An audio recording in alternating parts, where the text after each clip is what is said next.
Добрый вечер, шановні телеглядачі. Ми раді знову зустрітися з вами у телекав'ярні «Вечірній Віцебськ». Всім добрий вечір. Сяржук, як завсёды, прыемна цябе То взаємно, з Новим годом. І гэта таксама ўзаемна. Ну вось мы першы раз выходзім у эфір у новым годзе. Так, у 2019-м. І шмат у каго ёсць успаміны пра тое, як ўсё адбывалася. У 18-м? Ну, не, увогуле. увогуле, якім было гэтае свята. Ага, якім было гэтае свята. Патлумачым адразу. Сёння у нас працягваюцца курсы па гісторыі Віцебска, і сёння не толькі Віцебска будзе у нашай размове, а ўвогуле адкуль з'явіўся календар і як з'явілася такое свята Новы год. І як адзначыць Новы год так, каб ён увайшоў у гісторыю. Так. Запытаемся нашых гасцей, пачнем з афішы, а потым ужо да размовы.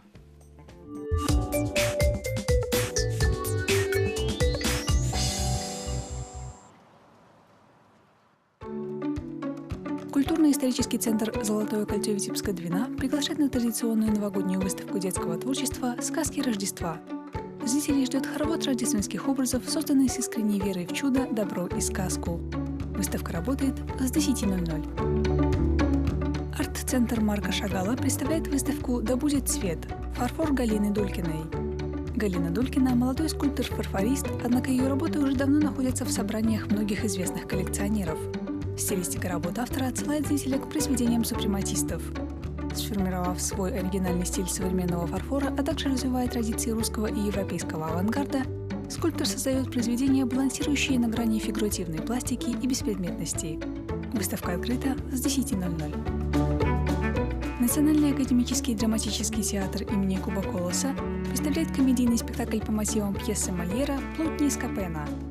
В отсутствие родителей сыновья богатых купцов Октав и Леандр влюбились. Первый в Гиацинту, бедную девушку неизвестного происхождения, а второй в молодую цыганку Зербинетту. Теперь родители возвращаются в Неаполь, и у каждого свои брачные планы на сыновей. Опасаясь гнева отца, Октав умоляет о помощи Скапена, хитроумного слугу Леандра. Начало спектакля в 19:00.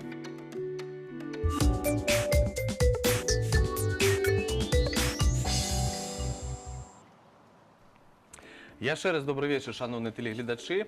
І ми нагадуємо, що у нас працягваюцца курсы па гісторыі Віцебска, і ў нашай студыі нашы сябры, заўсёдныя госці. Гэта Дзяніс Юрчак, кандыдат гістарычных навук, дацэнт, і Анатоль Дулаў, таксама кандыдат гістарычных навук, дацэнт, загадчык кафедры гісторыі Беларусі ВДУ Машэрава.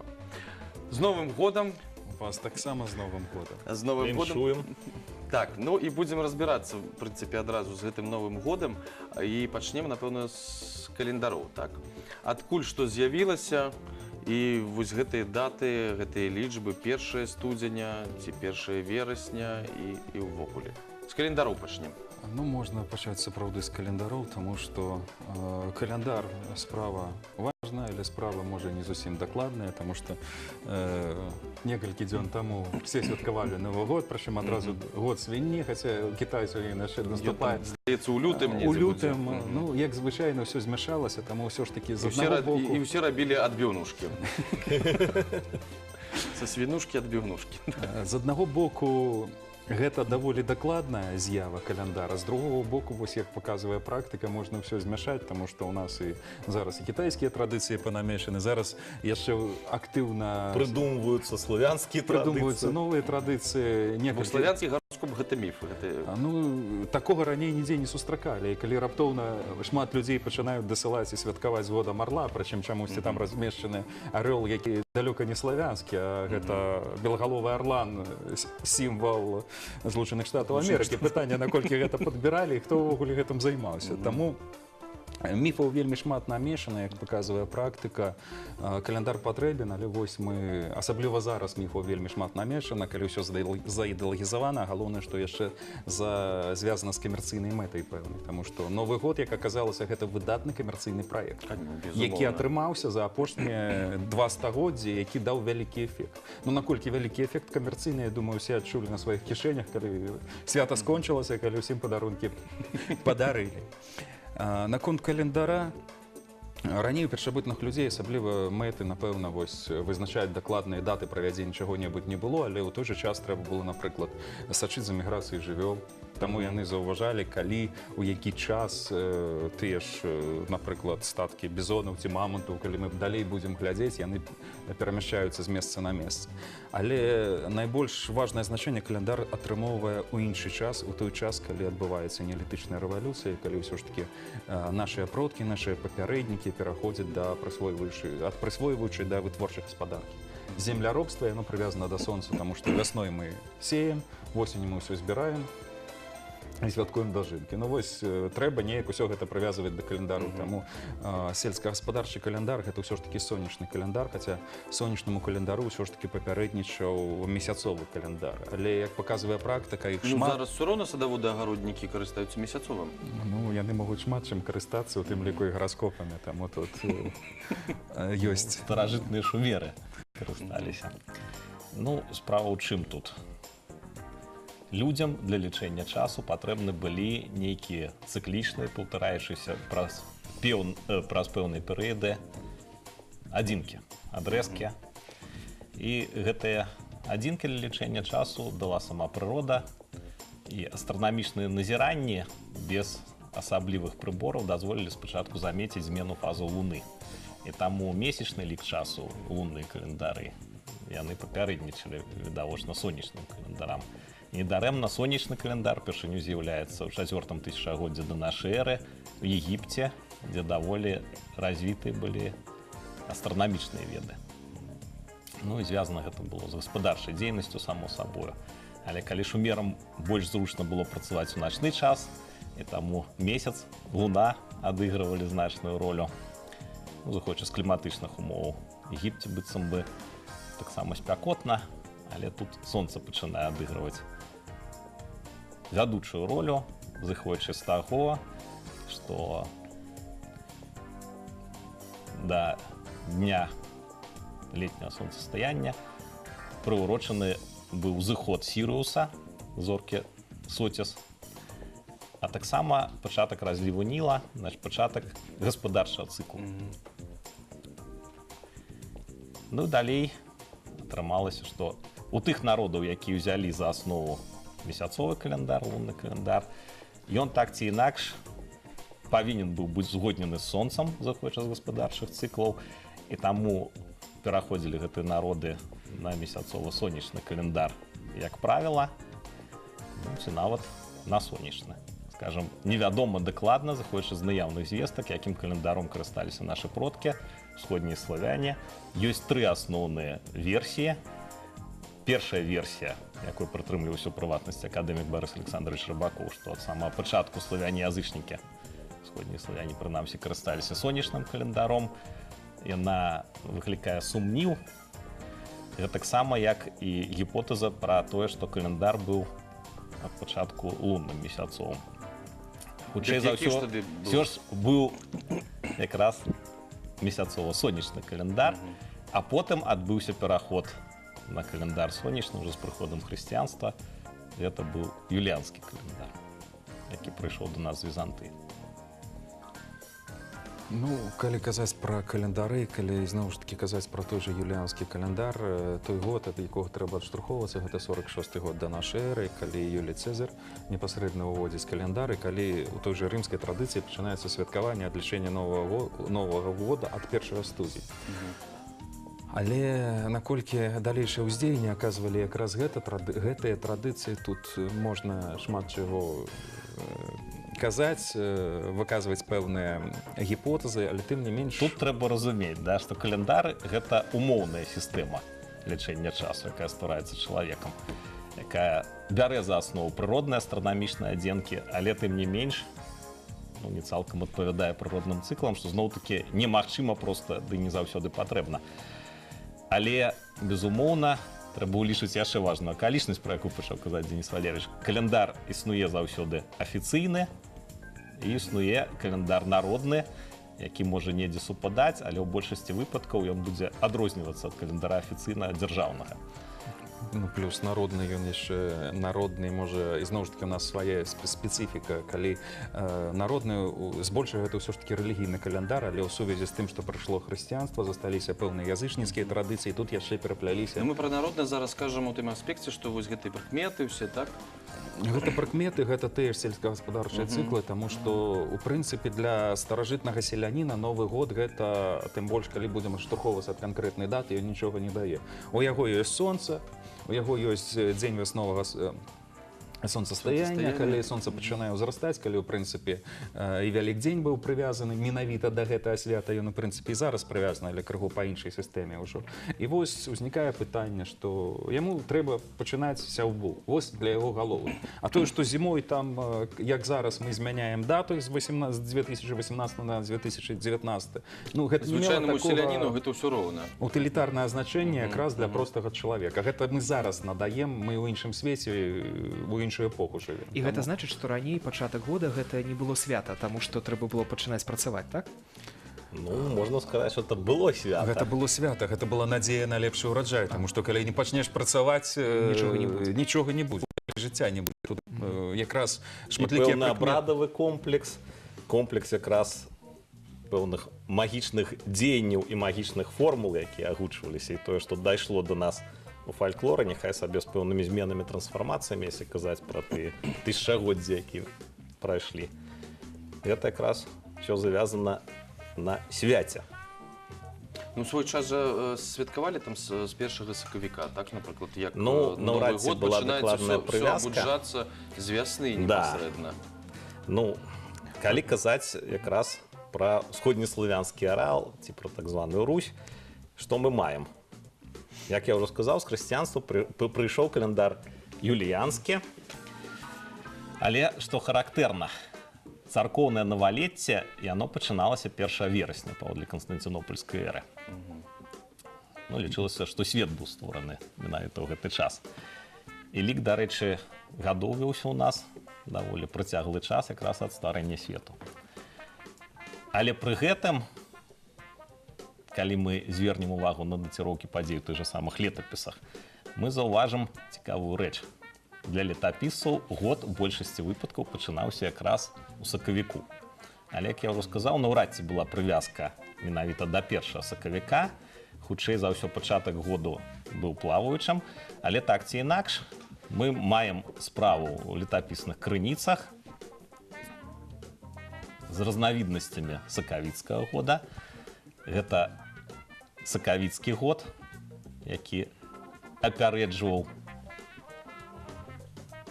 значыць, ну тут, так скажам, да? Два асноўных варыянты быў. Сакавіцкі год і ультрасакавіцкі год. Які модны. Адзін год ішоў на паўгады пасля вераснёўска, другі апярэджваў ультрасакавіцкі. Ну, Сергей Васильевич Цып, спецыяліст в галіне храналогіі расійскі, ён кажа яшчэ пра постсакавіцкі год. Але хутчэй за ўсё тут трэба улічваць наяўнасць цырка сакавіцкага і цырка ультрасакавіцкага. Толькі на Новы год цырка можна разабрацца. вакол, да? Я не магу уявіць, прывязка што ў нашых тэлегледачоў да адбываецца. сакавіка. Сакавіцкі, ультрасакавіцкі. Я думаю, што зараз увогуле які сёння дзень. Што ўсё вельмі складана, і вось калі мы гаворым пра пэўную дасіроўку старажытных падзей, чаму часам існуе разбежка. Вось за гэта Разбежка звязана не з тым, што адзін летапісец напісаў правільную дату, а іншы памыліўся. Яны проста карысталіся рознымі сістэмамі, да. А зараз яшчэ гісторыкі, якія пачынаюць гэта перапісваць, і тыя, хто мае дачыненне да перапісвання гісторыі, вось атрымоўваецца, што потым можна заблытацца на роўным месцы. Ну, правда, гэта роўнае месца цяжка назваць такім. Таму з календаром далёка не ўсё так проста, як і... Я так разумею, самае проста гэта юліянскі, грыгорыянскі.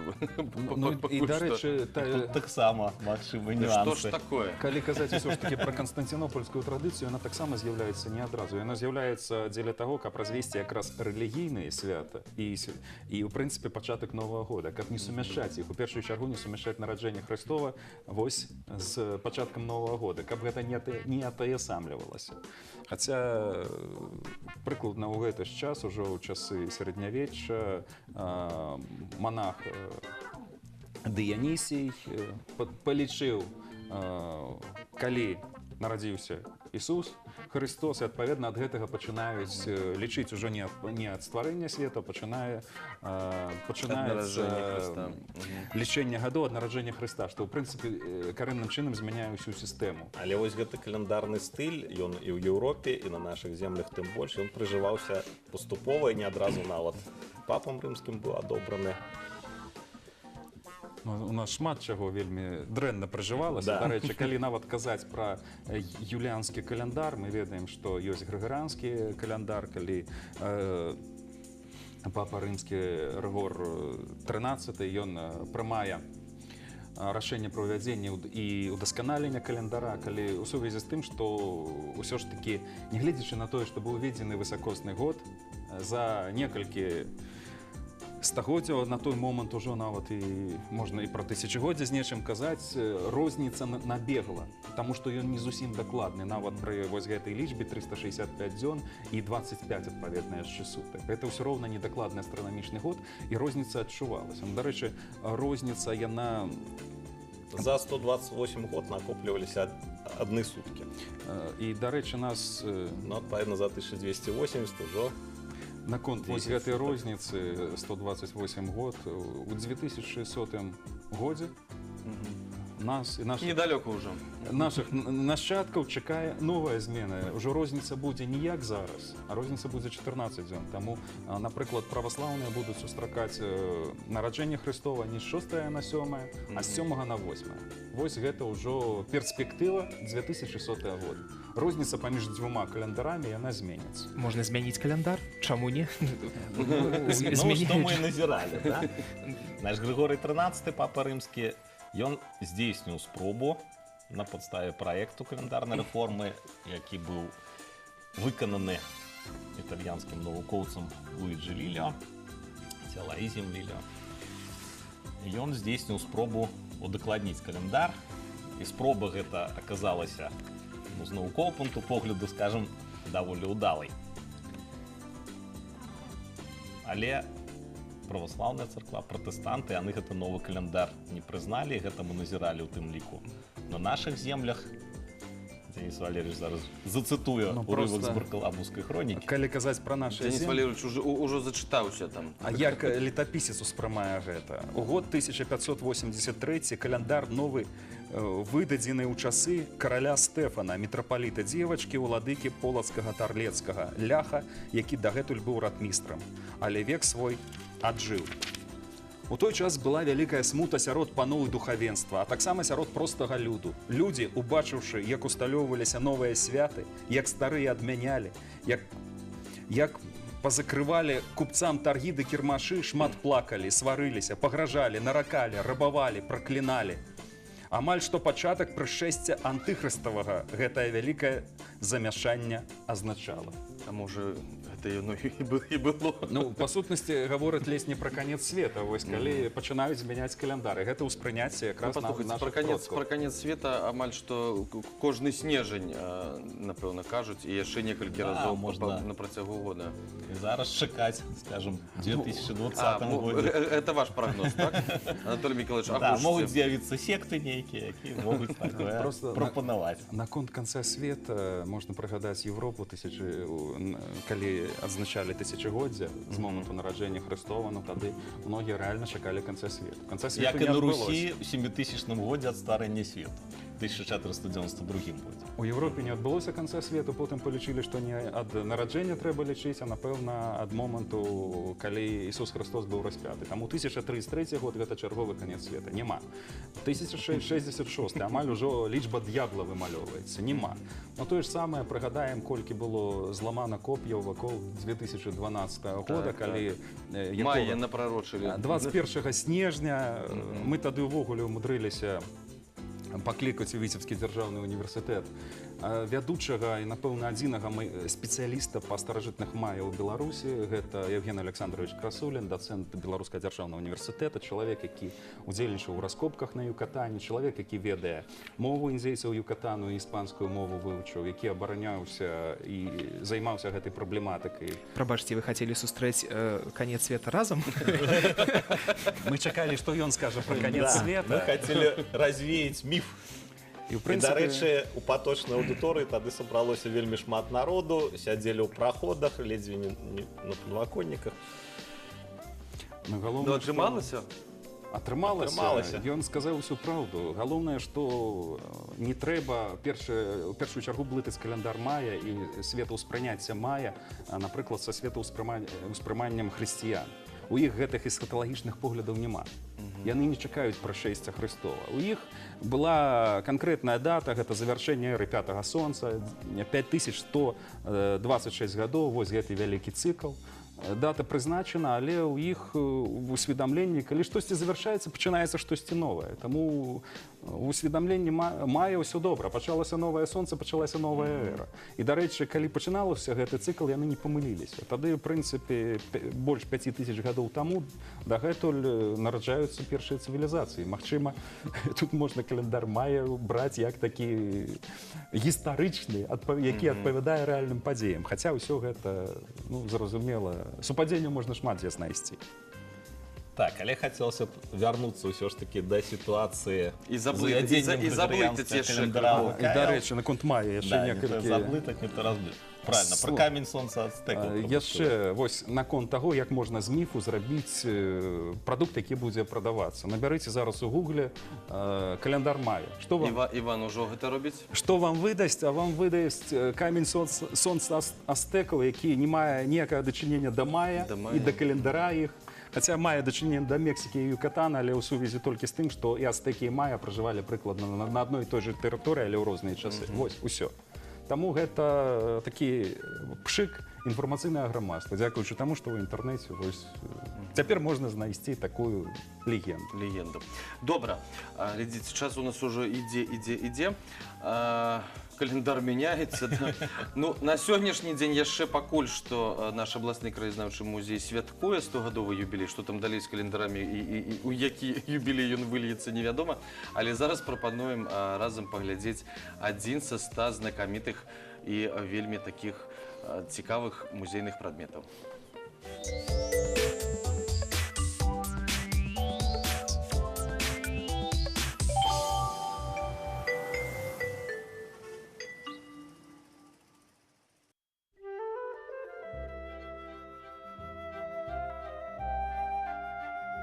История и культура родного края. От каменного и до 21 века. В проекте к столетию областного краеведческого музея «100 сокровищ Витебска».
История и культура родного края. От каменного и до 21 века. в проекте к столетию областного краеведческого музея «100 сокровищ Витебска».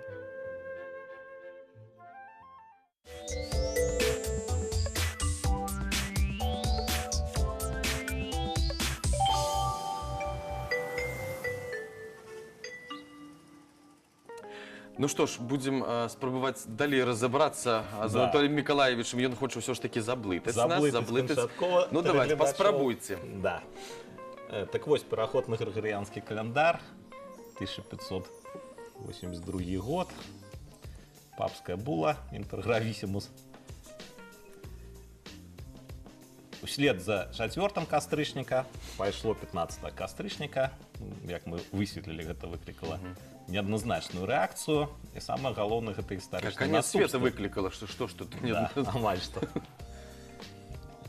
Полацку календарныя бунты адбываліся, як у Вільні, у Львове. Як казалі пратэстанты, лепш развесціся з сонцам, чым свесціся з папам. І ў 1583 годзе ў Канстантынополі адбыўся сабор праваслаўных іерархаў, якія прадалі анафеме тых, хто будзе ўжываць новы календар, і заклікалі адстойваць стары календар юліанскі. Новы календар яны прызналі некананічным, таму што паводле яго магла супасці Пасха хрысціянская з яўрэйскай, што было недапусціма паводле рашэнняў сабораў. Хаця і праваслаўныя разумелі, дарэчы, што юліанскі календар ён не ёсць дакладным. І што мы мелі на практыцы? На практыцы мы мелі в афіцыйнай сферы ўжывання календара грыгарыянскага, але праваслаўныя пратэстанты Вялікага княства Літоўска прытрымліваліся свайго календара юліянскага, як мы сёння б сказалі, старога стылю. Ну і ўрэшце, калі была заключана Берасцейская царкоўная унія ў 1596 годзе, хаця гаворка і вялася пра магчымае прыняцце уніятамі новага календара, тым не менш, уніяцкая грэка-каталіцкая царква на тэрыторыі Беларусі аж па 1839 год да Полацкага царкоўнага сабора, калі яна была уз'яднана з праваслаўнай царквой. Яны карысталіся у літургічным жыцці, унутрыцаркоўным жыцці юліанскім календаром, старым стылем. І ў гэтай сувязі выклікае здзіўленне тое, што у новым вучэбным дапаможніку па гісторыі Беларусі для 7 класа сярод асноўных умоў аб'яднання пазначана прыняцце уніятамі асноў каталіцкага веравучэння і новага календара. І ў гэтай сувязі ідзе гаворка пра новы календар і пра тое, што праваслаўная царква да сённяшняга дня адмаўляецца прымаць рымскі ў двухкосе календар. Як я ўжо сказаў, не толькі праваслаўная, але ўрэшце і уніяцкая царква на новы календар не перайшла, хаця, канешне, магла выкарыстоўваць яго ў афіцыйных зносінах і з дзяржаўнай уладай, і з папскім прастолам. Ну, наконт пераходу на новы календар ўсё ж такі на былых землях расійскай імперыі, калі мы ўжо апынуліся ў складзе Расіі, зразумела, што там іншая сітуацыя была, але афіцыйна толькі бальшавікі ў 1918 Да, там атрымалася наадварот. Юліанскі календар афіцыйны, але тая ж самая шляхта каталіцкага веравызнання ў перапісцы магла ўжываць новы стыль грыгарыянскі календар. І сапраўды, толькі ў 1918 годзе бальшавікі, яны, правда, не скарыстоўвалі назву грыгарыянскі, дэкрэт быў аб пераходзе на заходнееўрапейскі календар, каб папу рымскага не згадваць лішні раз. Яны ураўнялі летазлічэнне з еўрапейскім рэшце. Таму у нас, па сутнасці, такі маятнік быў у сувязі вось з тым, што адбывалася, і ў сувязі з тым, што зноў ж такі ўсё ж такі царкоўная традыцыя яна захоўвалася. Ну а наконт 1918 года такі таксама цікавы аспект атрымалася, што пасля 31 студзеня раптоўна наступіла 14 лютага, адразу дзень святога Валянціна, пасля калі ўжо карыстацца сучаснымі зноў ж такі маркетынгавымі святамі уведзенымі, якія таксама актыўна пашыраюцца дзеля таго, каб рэалізоўваць той жа тавар, звязаны з гэтымі святамі. І тут з'яўляецца яшчэ адзін такі дзіўны момант, на які мы мала звяртаем увагу, але гэта варта было звяртаць, улічваючы тое, што ў мінулым цяпер ужо годзе мы адсвяткавалі 100годдзе Петра Міроновича Машэрава з моманту нараджэння. Калі паглядзець розныя даведнікі, звязаныя з жыццём, у першую чаргу з нараджэннем Петра Міроновича, можна ўбачыць розныя даты. Часцей за ўсё пішуць, што ён нарадзіўся 13 лютага 1918 года. У тым ліку гэтая дата, здаецца, стаяла ў яго ў пашпарце. Толькі справа ў тым, што Безумоўна, да, у пашпарце была савецкім прысутна. календары такой даты не было. Адразу пасля 31 студзеня 14 лютага. Усё. 13 ён не мог нарадзіцца. Ён мог нарадзіцца толькі ў сувязі з тым, што нарадзіўся ён 13 па юліанскім календары, зразумела, дзе маці яго магла на той момант зарэгістраваць. Гэта першае месца савецкай улады. Як бацюшка сказаў, так і было. Яна пайшла ў царкву. І вось гэтая дата, яна так і прыжылася, і актыўна ўжывалася. А цяпер мы маем, што афіцыйна даты гэтай няма, і вось у розных даведніках, па сутнасці, разбежка. Таму, калі карыстацца сённяшнімі, нават, дарэчы, там у сувязі з гэтай разбежкай ёсць 3 розныя лічбы, адна з іх дакладна неверная. А вось усё ж такі В одной 26... з версій Вікіпедыі спрабавалі там пералічыць. І неправільна пералічылі Неправильно ўвогуле. пералічылі. Гэта поўны нонсенс атрымаўся. Да.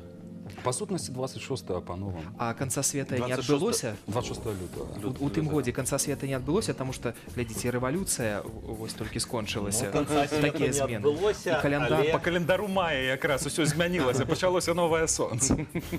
Але была спроба ўвесці новую эру кастрычніцкай рэвалюцыі і Или адлічваць разлічэнне пачатак пачаць. года ад 7 О, як лістапада было. па грыгорыянскім. Мы зараз змяшаем усё, і мая, і савецкую гісторыю. А давайте, калі можна, яшчэ звернемся да персанажаў. Можам мы вось... Да, бліжэй да Нового года трэба Да, бліжэй да пераходзіць Нового рэшце. года. Дзед Мароз, ж такі вось гэтыя снягуркі, якія... Яны з рэвалюцыі з'явіліся раней, ты пра гэта? Так. Ну, персонажи гэта ж, ну, скажем, не такія ўжо і старажытныя. Вось непасрэдна такімі, як мы бачым іх сёння. Ну, такімі адназначна. Тут можна праводзіць розныя паралелі. З аднаго боку, у нас, напрыклад, на Віцебшчыне ёсць месца, куды можна паехаць да язычніцкага бога Зюзі. І зразумела, што ў язычнікаў такое боства існавала, якая адказвала якраз вось за гэты зімовы Ну, але перыяд. ў апісанні Зюзя зусім іншы, так? Ён, напрыклад, як падаецца ў міфалогіі, ён і лысы, І босы. і босы, Зімой. да, і з такой калатухай нармальнай, каб біць па дрэвах. А Дзед Мароз, ён лахматы, Ну, вось шапкай, тут- і ў валёначках ходзіць. Эвалюцыя адбылася. Тут адбылася Эвалюцыя эвалюцыя. Дзеда Мароза ў прыродзе. Дзякуючы тут глобалізацыя Дзеда Мароза і Санта-Клауса, можна сказаць і так, таму што, па сутнасці, у сучасным разуменні Дзеду Марозу не больш 200 гадоў. Нават Маладзенькі менш. зусім. Нават менш 200 гадоў. Калі дакладна казаць, ну, па меншай меры, гэтая традыцыя нараджаецца ў часы знаходжання Беларусі ў складзе расійскай імперыі.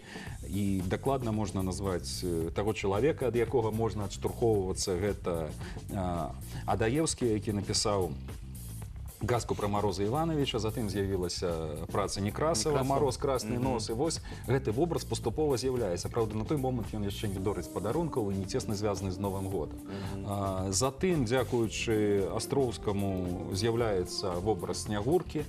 Хаця зараз, калі паглядзець якія-небудзь работы, звязаныя з міфалогіяй, можна ўбачыць, што быццам бы Дзед Мароз — гэта дух зімы, які таксама ходзіць і ў мех збірае душы, а снягурка — гэта ледзь не ахвяра, якая каго прыносіць у ахвяры. Мы ўжо казалі пра тое, што Дзед Мароз, як і мядзведзі, вельмі любіць маладых дзяўчын. Таму вось Пажадана цнатлівых. быццам і з'яўляецца вобраз снягуркі, але хутчэй за ўсё гэта ўжо такая калянавуковая рэканструкцыя і не больш таго, таму што па меншай меры вобраз Дзеда Мароза ён больш-менш прасочваецца. Яшчэ адзін атрыбут, звязаны з Новым годам, гэта ялінка. Як паказвае практыка, ёлкі актыўна ставілі ў заходняй Еўропы. Гэта тая традыцыя, якую па меншай меры ў расійскую імперыю сапраўды прывёз Пётр I. Вось як ён вырашыў, што трэба святкаваць Новы год па заходняй традыцыі, хаця і захад не адразу пераходзіў. Тут можна нават прывесці прыклады. Да 1566 года французы пачыналі Новы год з Вялікай дня. Англія з 26 сакавіка да 1752 года. І падобных прыкладаў па свеце можна сабраць шмат. Таму як у нас было, таксама традыцыі розныя, хутчэй за ўсё ж такі у нас ён быў прывязаны да Раства Хрыстова. Гэта раней у язычнікаў якраз быў прывязаны да пачатку вясны, да сонцастаяння. Таму вось такія этапы яны прасочваюцца. А наконт той же елкі, ну елка яна здаецца важным дрэвам для ўсіх язычніцкіх народаў была, таму што ялінка яна як зверху, так і карнявая сістэма яны вельмі падобныя. Гэта дрэва, якая спалучае розныя свет. Нездарма тая ж ялінка гэта сімвал продкаў і ці хвоя. Там, дзе мудрыя продкі ў хвоях паснулі, як пісаў Владзімир Караткевіч, спасылаючыся ізноў ж такі на старажытныя традыцыі Але па беларусаў. некаторых вераваннях і па нашых непасрэдна елкі яны прыцягвалі злых духаў. Ну тут якраз яны і прыцягнулі, калі паглядзець, якая імперыя была пабудавана на ўсім гэтым. Калі казаць пра заходнія традыцыі, зноў ж такі падобны герой, ён паступова фарміруецца ў розных дзяржавах. Гэта у Галандыі, Бельгіі, Германіі гэта ўсё ж такі святы Мікалай. У Францыі Пернаэль, у Грэцыі Агіас Васіліас, святы Васіль. Вось, дарэчы, яшчэ адна традыцыя, якая з праваславіем тут сугучная. І падобных прыкладаў можна знайсці шмат у розных народаў, але вобраз сучаснага Санта-Клауса фарміруецца ў Злучаных Штатах Амерыкі. Прычым фарміруецца ў асноўным у ваколіцах Нью-Йорка. Нью-Йорк гэта былая калонія ўсё ж такі галандцаў, таму традыцыя Санта-Клауса яна звязана са святым Мікалаем, якраз галандскім, які пражыўся на новай глебе, які крыху трансфармаваўся і вось стаў таксама тым вобразам, які пачалі актыўна выкарыстоўваць. Таму ёсць дакладная дата, 1823 год. У паэме Клемента Кларка Мура «Ноч напярэдадні Раства» ці візіт святога Мікалая з'яўляецца вось той вобраз Санта-Клауса, які ў будучым стаў актыўна тыражыравацца. Ён нават у той час, уже ў пачатку 19 стагоддзя, актыўна пачаў выкарыстоўвацца ў камерцыйных мэтах. Ну, амерыканцы на тое і амерыканцы, што яны пачалі на гэтым зарабляць, і эфектыўна зарабляць. Паступова гэтая традыцыя пашыраецца па ўсім свеце. Таму глобалізацыя Новага года – гэта тая рэальнасць, якая назіраецца з канца 19 стагоддзя, якую мы бачым зараз. Таму што ў нас цяпер не толькі Новы год, у нас і кітайскі Новы год. Мы ўжо канкрэтна сустракаем, вось, трэба правесці пеўня, сустрэць свінню, ні больш, ні менш. Ну, так сталася. Прычым не гледзячы на даты абсалютна, якія все ж таки ўжываюцца непасрэдна ва ўсходніх календарах. Вось як вы ставіцеся да таго, што яны прыйшлі і ўжо так моцна ўсталяваліся гэтыя ўсходнія календары на нашых землях? Ці патрэбна гэта? Ці гэта проста як атрыбуты і ставіцца да гэтага прасцей? Я думаю, гэта нешта прыгожае, такое вясёлае. Да, гэта прыйшло, пабудзе, можа сыдзе. Можа, нешта іншае прыйдзе на змену. Ну, але вось мы казалі, так, вось год Арла, напрыклад, па славянскім гараскопах. Чаму ён не можа... Ён можа мець вось права на існаванне сваё? Ну, але гэта ўсё роўна будзе штосьці новае. Спрабаецца ўсё ж такі. Таму што гістарычна пацвердзіць, ну, гэта тое ж самае, як зараз прыгадаеце Вялесаву кнігу, якая насамрэч з'яўляецца вялікай гістарычнай містыфікацыяй. Падобных містыфікацый шмат, на вялікі жаль, і многімі яны успрымаюцца ледзь не як рэальная гісторыя. Вось нам столькі хлусілі, а тут насамрэч, ну, гэта вялікая праблема. Ну, дарэчы, у галіне гістарычнай храналогіі таксама. Я не буду называць аўтараў, каб не рабіць ім за лішнюю рэкламу, але у кожнай кнігарні мы не знойдзем ніводнай навуковай кніжкі па храналогіі, пра віцебскія, кажу, прынамсі. Але затое знойдзем шмат псеўданавуковых, які карыстаюцца попытам. Гэта вялікі камерцыйны праект таксама. Ну і наконт таго, як можна паступіць з Новым годам, тут можна правесці іншы прыклад, як з ім паступілі бальшавікі. Яны не толькі перайшлі ўсё ж такі на грыгарыанскі каляндар, яны актыўна пачалі змагацца з тым жа Дзедам Марозам і з тымі ж ёлкамі на Новы год. Таму што гэта ўспрымалася як штосьці звязана з рэлігіяй, галоўнае гэта звязана было з буржуазнай культурай і буржуазнымі традыцыямі. У выніку, напрыклад, у 29-м годзе, па сутнасці, на гэтым усім быў пастаўлены поўны крыж, больш таго, уважліва сачылі за тым, каб ніхто нідзе не святкаваў. Але ў 30-х годах адбываецца адваротны працэс. У прынцыпе, 28 снежня 35 года ў газеце «Праўда» быў апублікаваны артыкул сакратара Компартыі Украіны Паўла Посташева, у якім ён кажа пра тое, што в дореволюционное время буржуазия и чиновники буржуазии всегда устраивали на Новый год своим детям елку. Дети рабочих завистью через окна подсматривали на сверкающую разноцветными огнями елку и веселящихся вокруг нее детей-богатеев. Почему у нас школы, детские дома, ясли, детские клубы, дворцы пионеров лишают этого прекрасного удовольствия ребятишек, трудящейся советской страны? Какие-то не иначе, как левые загибщики, ославили это детское развлечение как буржуазную затею. Які цудоўны выраз, левыя Вось загибщики. зараз асцярожна, калі ты Ну. падтрымліваеш вось гэта. Што адбылося з гэтым чалавекам? І праз некалькі дзён пачалі сапраўды ўжо на тэрыторыі Украіны пачаліся паступовыя святкаванні ёлкі, і гэтае свята перайшло на ўсю Парадамі пайшлі Дзеды Мароз. Ну тут трэба разумець, што артыкул «Праўдзе» не мог з'явіцца просто так. Значит, Сталін даў сваю санкцыю. на думку з пазіцыі самого постыша. Это была галоўная газета краіны. Усё было санкцыянавана, пытанне толькі ў лёсе гэтага чалавека.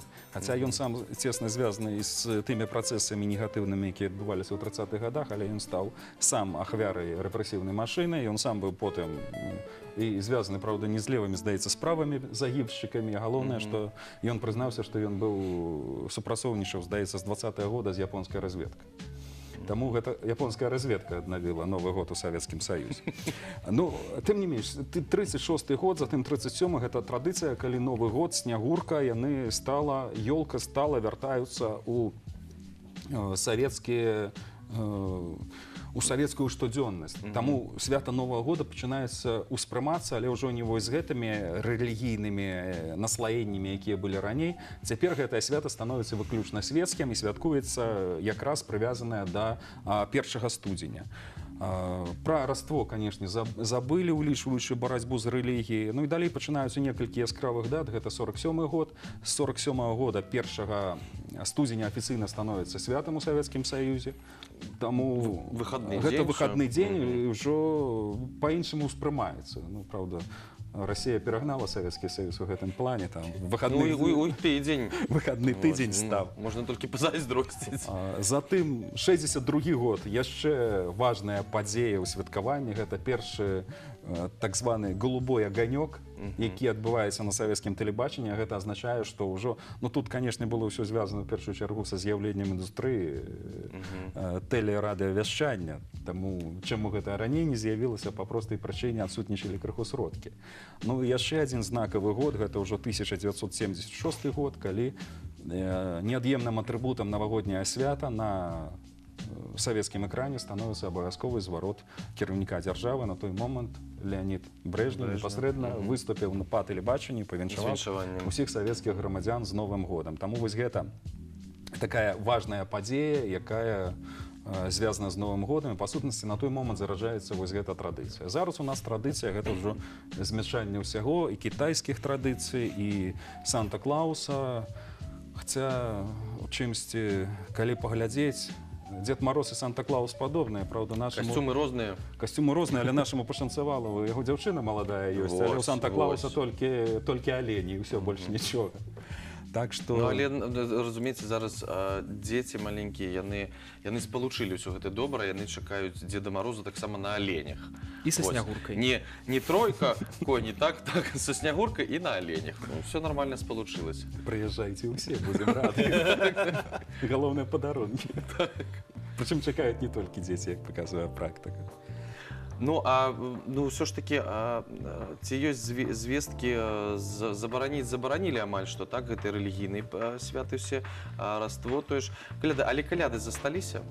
Каляды засталіся, і, канешне, традыцыі, яны захоўваліся ў Савецкім Саюзе. Усе гэтыя Саюзе. куцця, я думаю, што на вёсках усе традыцыі гэтыя ўсё роўна адбываліся. Правда, яны па-рознаму ўспрымаліся, і якраз можна лічыць, што якраз каляды гэта тое свята, якое цесна звязана з успрыманнем Новага года нашымі продкамі, калі спалучаецца і хрысціянства, і язычніцтва. Вось калі хрысціянства прыйшло, менавіта раство, яно становіцца асноўным момантам, калі па сутнасці адбываюцца асноўныя святы, звязаныя з Новым годам, не больш, не менш. Тым больш, што калі ўвогуле браць грыгарыянскі каляндар, другая куцця, яна звязана якраз з гэтай даты. з сучасним нашим світським Новим годом. Правда, як традиції заховувалися по-розному. Зараз ми можемо тільки етнографічно відновляти, і добре, що це відновляється, але просто самому колись приходилося удзельничати в подобним мероприемстве в городе Витебску журналистами. Зараз это журналист нашей региональной областной газеты Александр К. Хай он будет так.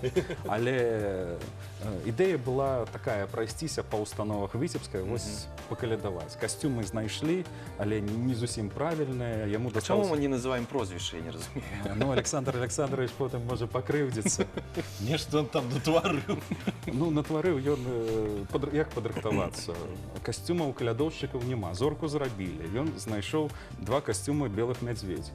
Вось Белых. каза у нас была белым мядзведзем, якой прымусавалі 2 парыка. Не смаргонскія гэтыя, да? Не, гэта быў менавіта белы. І 2 парыка, адзін стаў барадой, другі на галаву апранулі разам з рагамі. І вось каза атрымалася. І пайшлі па крамах, пайшлі па цэнтры горада калядаваць. Правда, не зусім у той дзень, але гэта не галоўнае. Ну, калядаванне атрымалася вельмі добра, таму што нас народ сустракаў, ну, лепш за ўсё нас, правда, сустрэлі ў рэстаране Віцебск.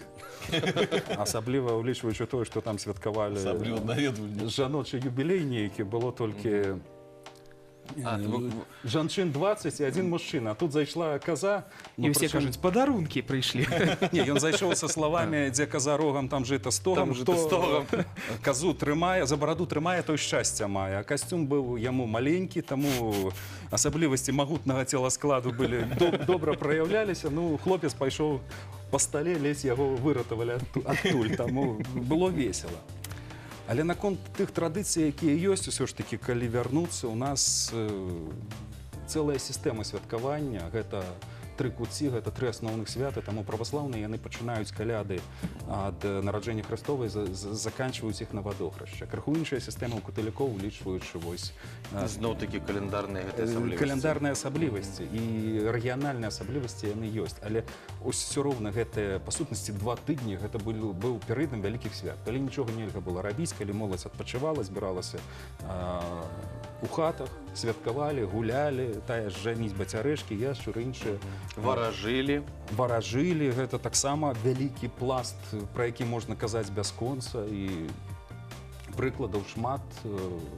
Прычым варажылі на што заўгодна, варажылі на будучы ўраджай, варажылі і на... Ну, я не думаю, што дзяўчаты варажылі на ўраджай. Это ўжо нейкі міф. Каго што больш... Не, многія рытуалы былі цесна звязаны якраз з ураджаем у гэты час. У тым ліку рытуал, калі гаспадар дома на 3-ю постную куццю ён па сутнасці ставіў крыжыкі, асвячаў і тым самым рабіў своеасаблівы абярэг на многіх атрыбутах дома. Вось ён іх хрысціў, і гэта тое, што абараняла ад чарцей, ад нячыстай сілы. Гэта ўжо перапляценне і язычніцтва, і хрысціянства. Гэта нашыя традыцыі, якія дайшлі да нашых дзён. У нас засталася літаральна хвіліна. Я вельмі хачу, каб вы расказалі вось пра тое, што напісана вось варажба, дзяўчаты. Дзяўчаты з каноплямі? Так. Ну, канапля гэта не трэба ўспрымаць у сучасным разуменні, конечно. Патлумачым. Таму што яшчэ ў 30-х гадах у нас нават плакат ёсць: пашырайце пасевы канапель на тарфяніках. Это ў кабінетах? У тым ліку гэта нармальная з'ява. Больш таго, канопля на той момант гэта і рытуальная ў чымсьці. Праўда, яны не ведалі іншых якасцяў гэтай расліны, таму, можа, рытуалы былі б іншыя.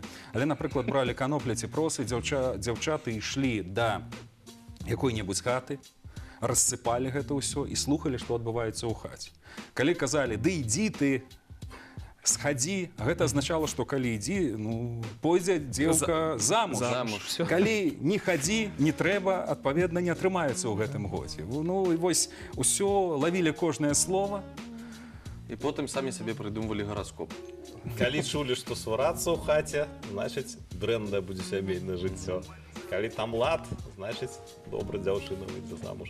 Ну і гэтак далей. Хто зацікавіцца, і вось такая цудоўная кніжка нашых беларускіх фалькларыстаў. Была іншая традыцыя. Пайсці ў хлеў, напрыклад, ноччу, святла няма, і там, дзе авечкі, Калі зловіш барана, выйдзеш замуж. А калі Калі авечка? авечка, не атрымаецца ў гэтым годзе. Ну, прабачце, Значит, наступны. што там магло ў хлеве атрымацца, я не ведаю. Асабліва, калі нічога не бачыш, і калі там шмат авечак і баранаў. Баранов. Обдымали забор, так сказать. Так, і гэта было так У абдымалі. нас і зараз ёсць на Новы год абдымаюцца. Давайте вось так вясёла скончым нашу сённяшнюю сустрэчу. Дзякуй за цікавыя расповеды. Я думаю, што хто зацікавіўся паглыбіцца ў гэтую тэму, так, вось гэтыя адрозненні, я так разумею, там яшчэ капаць і капаць і капаць. Вось, ну, курсы будуць працягвацца у нас, так, можам парадаваць. Наступную тэму пакуль не абвясцім мы. Так?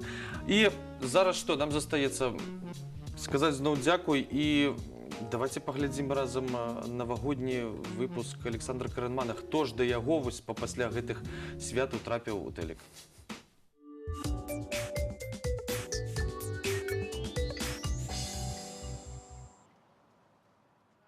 Всем привет, меня зовут Саша Каренман, это «Попади в телек». Ну что, новогодние праздники отгуляли, самое время узнать, какая главная мечта прохожих на 2019 год. Поехали.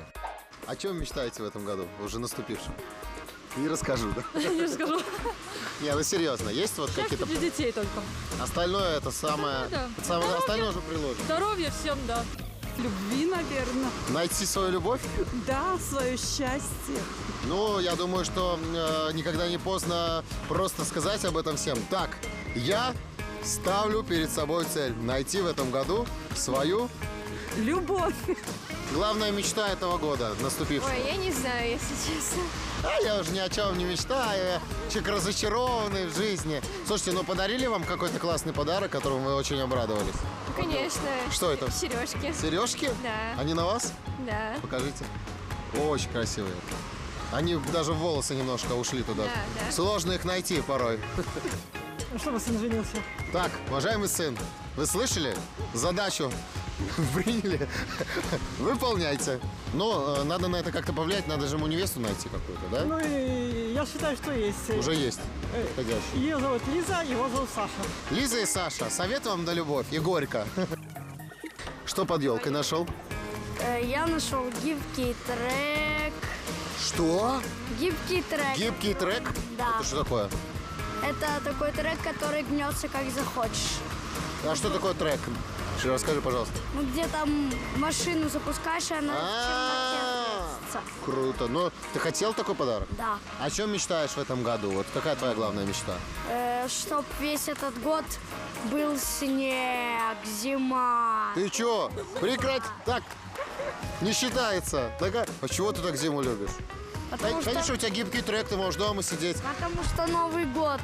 И так каждый месяц. Ты хочешь, чтобы каждый месяц был Новый год? Чтобы каждый месяц у тебя прибавлялся еще один гибкий трек. Да. Нам нужно узнать вашу главную мечту в этом году. Самую главную. Оно мне всегда стандартное, чтобы мой ребенок был здоров. Сколько лет? 5. 5 лет.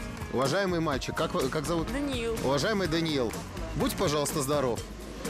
Потому что Всегда.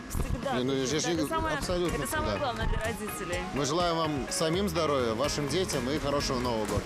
Спасибо. Ну и о чем же мечтаю я? По-честному. Такие локальные, маленькие мечтушечки такие. Восстановить водительские права и выучить английский язык. И куда-нибудь уехать на машине, где говорят на английском языке. На сегодня все. Пока.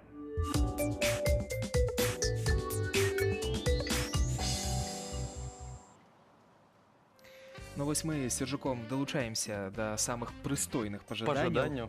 Ад цябе дадам, каб і ў новым годзе мы з вамі сустракаліся кожны дзень у вячэрнім Віцебску.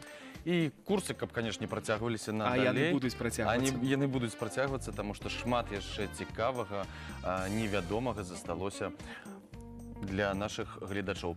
А зараз для вас музычны падарунак ад студыі Альтанка. Нясумнага вечара і пакуль.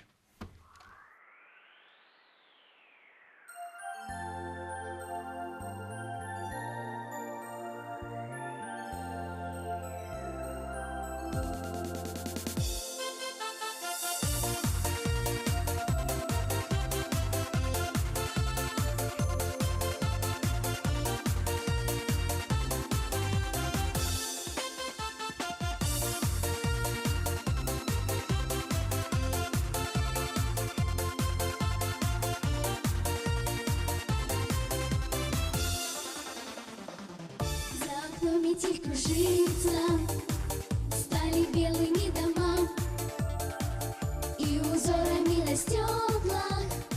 В гости к нам пришла зима, замела пути дороги, скрыла реки подо льдом, а сама пушистой елкой дарит праздник каждый дом.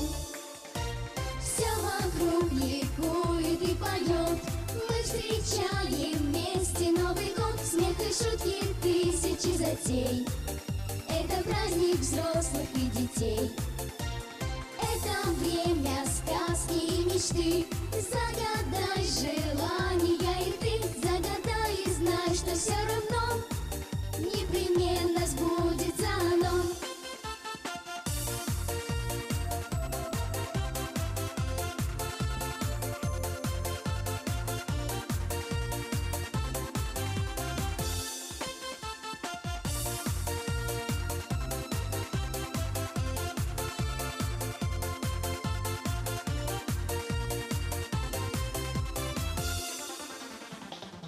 Словно ветром оборвала все листки календаря, незаметно приближая день последний декабря. И всегда такой желанный прибавляет нам хлопот, радостный, долгожданный, добрый праздник Новый год. Все вокруг ликует и поет, мы встречаем вместе Новый год. Смех и шутки, тысячи затей, это праздник взрослых и детей. Это время сказки и мечты, загадай желания и ты, загадай и знай, что все равно непременно сбудется оно.